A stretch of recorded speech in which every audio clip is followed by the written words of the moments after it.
Bonjour, c'est la double minute chrono. Est-ce que vous pouvez vous présenter?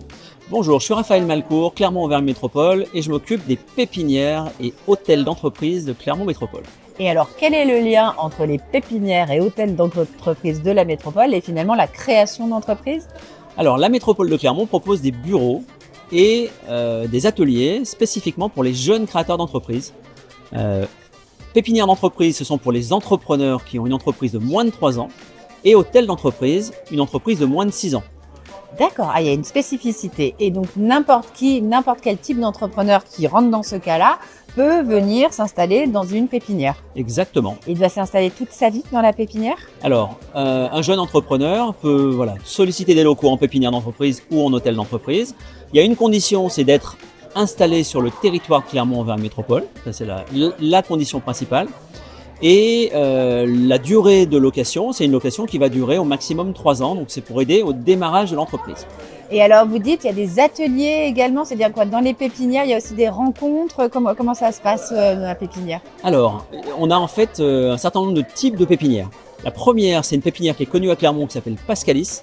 Pascalis qui accueille les entreprises dans le secteur du numérique, du digital. Donc là, c'est des bureaux qui commencent à 11 mètres carrés jusqu'à une quarantaine de mètres carrés pour 1, 2, 3, 4, 5, 6 personnes. Ça, c'est la première. La deuxième, c'est une pépinière d'entreprise qui s'appelle Jean Claret pour les activités de service. Je suis expert comptable, j'ai un bureau d'études, je peux intégrer la pépinière Jean Claret. Et le troisième, pour la partie activité artisanale ou industrielle, c'est un hôtel d'entreprise au Brézet, hôtel d'entreprise du Brézet, pour une entreprise qui a besoin à la fois de bureaux, mais aussi de plateaux techniques. Donc j'ai un plateau technique de 100, 200, 300, quasiment 400 mètres carrés.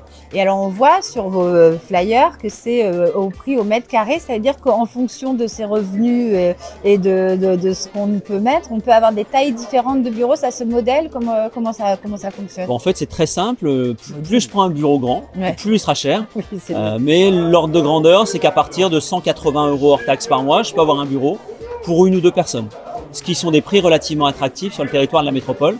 C'est une manière pour la métropole d'aider les jeunes créateurs. Très bien, et là c'est la dernière question qui n'en est pas vraiment une, mais donc comment est-ce qu'on fait pour vous trouver? Alors c'est très simple, soit me contacter directement, Raphaël Malcourt, sur LinkedIn, via mes coordonnées, ou on trouve toutes les informations sur les pépinières sur le site investinclermont.eu. Très bien, et en fait non, il y avait encore une autre question, c'est le conseil à un entrepreneur ou un porteur de projet? Le conseil serait de bien préparer son projet de création, de bien être accompagné avant de passer en création d'entreprise. Eh bien, merci beaucoup. C'était la double minute chrono qui a glissé sur 3 minutes. Et merci pour toutes ces informations. Merci beaucoup.